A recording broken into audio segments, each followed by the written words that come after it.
Jusqu'à maintenant, on a appris à calculer des intégrales doubles sur des domaines de forme rectangulaire. Donc, par exemple, en x et y, nos bornes en x et y étaient entre 0 et 1 et nos bornes en y étaient, par exemple, entre 0 et 3. Donc, quand on regarde notre domaine sur le plan OXY, c'était un rectangle de dimension 1 dans un sens et de dimension 3 dans un sens. Mais dans cette vidéo aussi, on va apprendre à calculer des intégrales doubles sur des domaines quelconques, des domaines de forme quelconque. Donc, par exemple, si on veut calculer une intégrale double, mais que notre domaine est de forme circulaire, on va apprendre à calculer ce genre d'intégrale-là. Donc, supposons qu'on veut calculer l'intégrale double et que notre domaine, lorsqu'on regarde notre fonction sur le haut, le domaine qui nous intéresse a une forme quelconque sur notre plan OXY, on va utiliser cette technique-là. Donc, il existe deux types d'intégrales doubles sur des domaines de forme quelconque. On a l'intégrale de type 1 et l'intégrale de type 2. Et l'intégrale de type 1 et l'intégrale de type 2, ça va dépendre de la borne qui est à l'extérieur de notre intégrale double.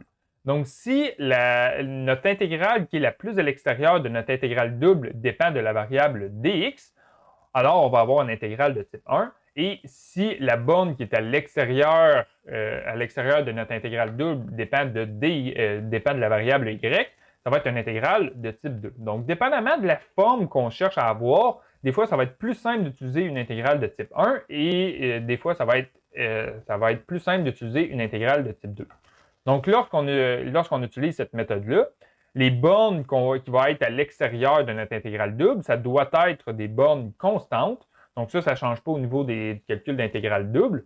Mais ce qu'on va faire, c'est les bornes qu'on va utiliser sur l'intégrale qui est à l'intérieur, ça va être, au lieu d'être des constantes, donc par exemple entre 0 et 1, on va indiquer des fonctions. Donc ça va être des bornes qui vont être variables et qui vont dépendre soit de la variable x et soit de la variable y.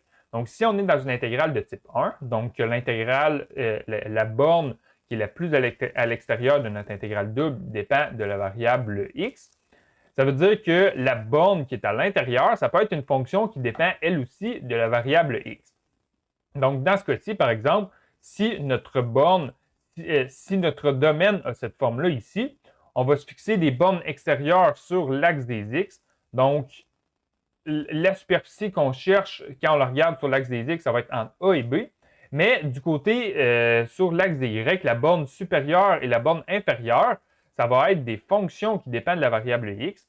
Donc, on va avoir la borne supérieure qui va être G2 de x et la borne inférieure qui va être G1 de x.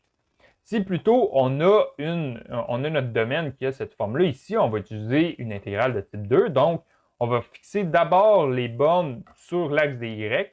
Donc, du côté des y, la borne supérieure, ça va être la borne D ici. La borne inférieure, ça va être la borne C ici.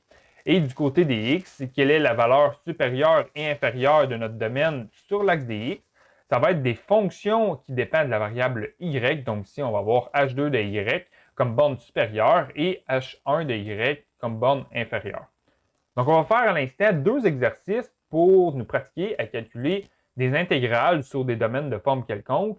Et on va vous faire aussi un exercice qui va nous pratiquer à déterminer est-ce qu'on utilise une intégrale de type 1 ou de type 2, dépendamment du contexte de notre problème.